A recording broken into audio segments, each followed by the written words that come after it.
Labing siyam natatak. Matatapos, At simula naman, nagkadalawang tatak. May isa pa bang katahimikan. Kahit tayo lang nagkakaintindihan. Opo. Pero mga ating mga sa maliwanag na pag-uusap, di kaya natin dinidetalye para maintindihan ang babae natin.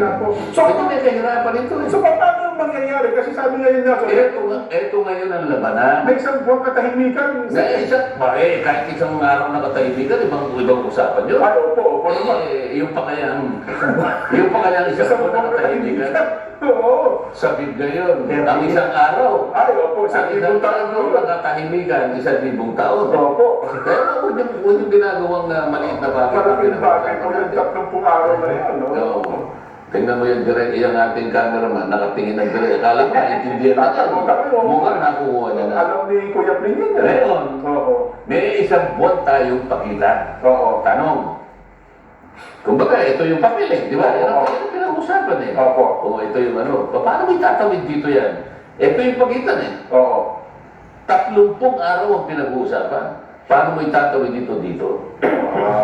Yan ang matindihang debate ngayon. Kasi nga talagang wala namang sesyon. Kasi talagang literal eh. Magkakaroon ng 30 araw na katahimikan talaga siya. Wala. Nasa saligang batas mismo ang naglagay ng pagitan. Ayun. So, basahin mo, Section 15, Article 6. Opo.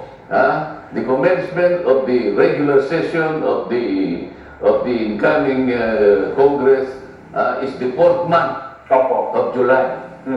Iluso na. Ayun. So, hindi naman uuburan na pagdating yun ng 28 ng umaga. Hindi, siyempre meron tatayo doon. Oo. Ang una niya alam mo naman ang Botohan mo na yan eh. May Speaker at saka hilig tumayo dyan. Senate President mo na. Di ba?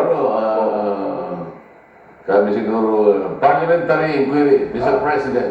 Oo. Kausap niya, si Chis Escudero. Kumari, si Ay, Chis. oo. Palagay mo si Chis Escudero pa rin ang Senate President. O yan, oo. Na hindi nakuha ni Robin Padilla kunwari. Opo. Mr. President, Oo. parliamentary inquiry. What is the parliamentary of the gentleman or the Blah, blah, blah. lady of blah blah blah? Opo. Mr. President, I want to know what happens to the impeachment blah blah blah. It is not in our agenda today. Oo nga pala. Kasi wala sa agenda pa O yan. ano yung sasagot ni yan ang yung balataan. Baka sabi, no, sabi niya, the Senate is a continuing body. Oo. Ayan na, mag-uumpisa na naman yan. Ang pagkakaiba lang noon, wala ako eh. Ayun. Nandito na Sa ako. 28 Congress, nandiyan na kayo. Di ba? Oo. Ano na?